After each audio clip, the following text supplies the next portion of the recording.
Quarantine was done and it was time to have some fun. Of course, Beviana's Chronicles, we had to touch road. And after some buck shuffling with our various venues, the destination was Portland. When we came upon the border of Portland and St. Mary, we came upon the most gorgeous signs. And of course, being the Jamaican tetes that we are, we have to stop and take picture, don't it? And pictures we took, the signs are really gorgeous. TP Deco, you all did a fantastic job with those signs. Big up on yourself. Those signs need to be all over the island. Portland, Portland, Portland. I do believe it is the most gorgeous parish in Jamaica, and I say that without apologies. No, I'm not biased. I'm not from Portland. I'm from Kingston. But Portland was our destination for the day.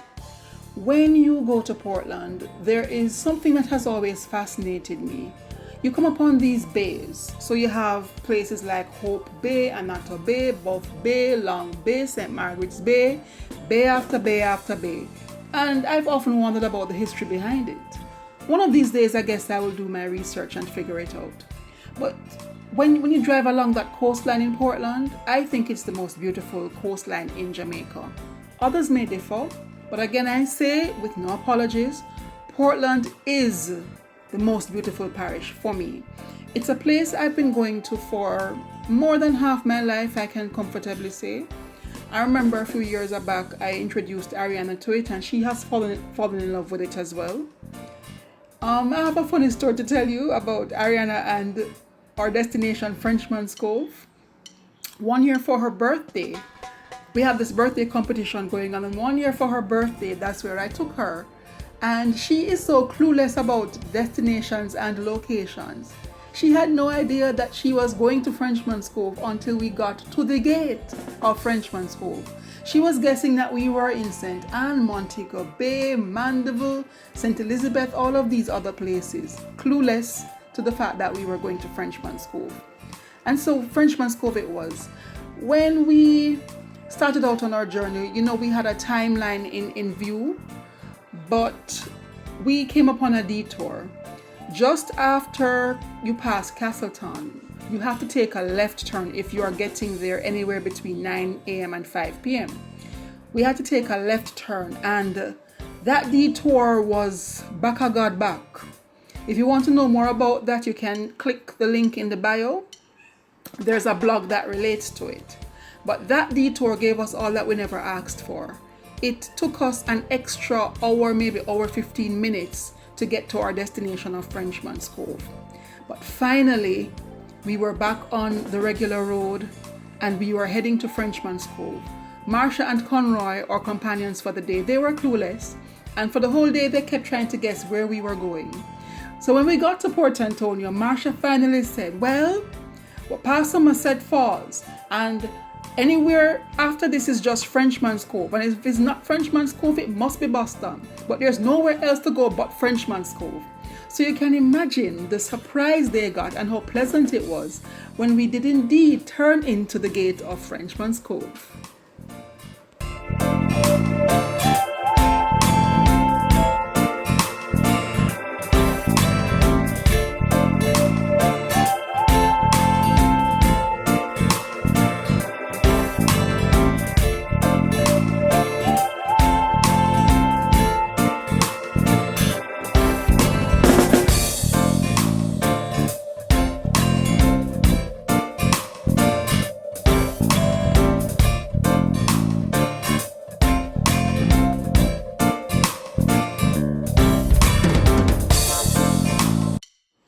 So we drove in, paid our fees, and immediately realized we would not be able to drive down to the beach. We remembered that only guests are allowed to drive down to the beach. Ariana and I have become quite accustomed to driving down because we tend to stay overnight. But being the one-day peasants that we were going to be, we had to park up top, collect all of our couches, and chug along with the load down to the beach. Frenchman's Cove is one of those properties. If you're looking for somewhere to stay overnight for a weekend, the villas are awesome. The price is reasonable. It's not as expensive as you think it is, people. Come on. The only thing you'd have to figure out though is food. You will get a breakfast, but you have to figure out the rest of your meals. But if you're looking for somewhere to stay, think about Frenchman's Cove when they reopen after quarantine, that is. Now, going down to the beach, Conroy has never been to Frenchman's Cove. And so the three of us were really hyping him up and pumping him up and telling him, you're going to enjoy the river, the river, the river. It's going to be so awesome. You don't like salt water, don't worry about it. You're going to want to not come out of that river. Trust me on that. It's so cool, it's so calm. It's just going to be pristine and you're going to not want to come off the swing. And then we turned the corner and we were in for a very rude awakening.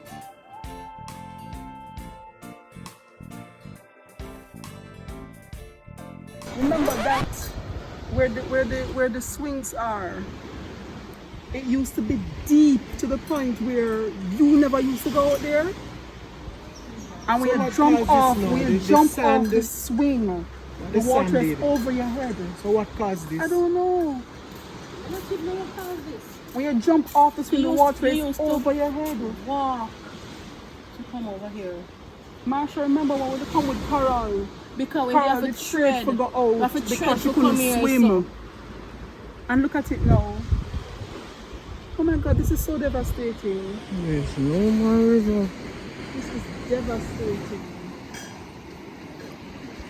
This is not Frenchman's Cove. Apart from that big disappointment though, we still had a wonderful time at the beach. We still got some waves, did some wave jumping, the sand was still awesome, the water was still pure, crystal, and just so relaxing. So we usually take the lime and we make lemonade. So we were able to get some fun out of the day after all, in spite of the disappointment of the river.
It has been an eventful day, to say the least. It's always good when you have days like this with good friends, good company. So it's 4 of us on the trip today. You'll see footage of the other persons, so it's be later on. But it's 4 of us on this trip today. and the place that we wanted to go to was closed, still closed because of COVID. So, you know, making some calls, got some information, and we had a last minute switch, not a bad switch. So we ended up in Portland, and over the years, Portland has been one of the parishes that I have absolutely fallen in love with. I introduced Ariana to it a few years ago, and she also has fallen in love with it. But just in case, you know, there's anybody with any land in Portland, it's one of the places I would love to move to. You have a piece of land and you're not quite sure what you want to do with it, just link Beviana's Chronicles, we will sort it out for you, okay? Anyway, so we ended up in Portland. But one of the things that, you know, sometimes when you've not been on the road, you don't really know certain things. So we never know the junction closed between 9 and 5. So when we got to just beyond Castleton Gardens, and we were stopped and we were told you have to take another route, and she told us, oh, take a right turn and then take another right turn and you'll be back at the roundabout. This lady made it sound as if the right turn was just around the corner. We forget that it's country we're there. So of course it took us about an hour, nearly an hour and a half out of our way. We got to Frenchman's Cove at about 2:15. You will see the footage, but Frenchman's Cove is one of my places to go to. It has become one of our places to go to. But sad to say, the river is no more. I know. The river is no more, and it was absolutely disappointing. Dry. There. It's still a pretty place to be, but you know, the persons go for both the river and the beach, and the river is very depleted. You know, you'll see the footage. But overall, I think it has been a wonderful day. Just being out of the house, being able to be on the road again, and just an absolutely wonderful day. Being out of the house, being out of Kingston, one more time on the road, especially in the parish of Portland. And in spite of the Sahara haze, we had a wonderful day nevertheless. So guess what? Beviana's Chronicles is back on the road. Road is out there, road is going to be done. Until the next time. Bye.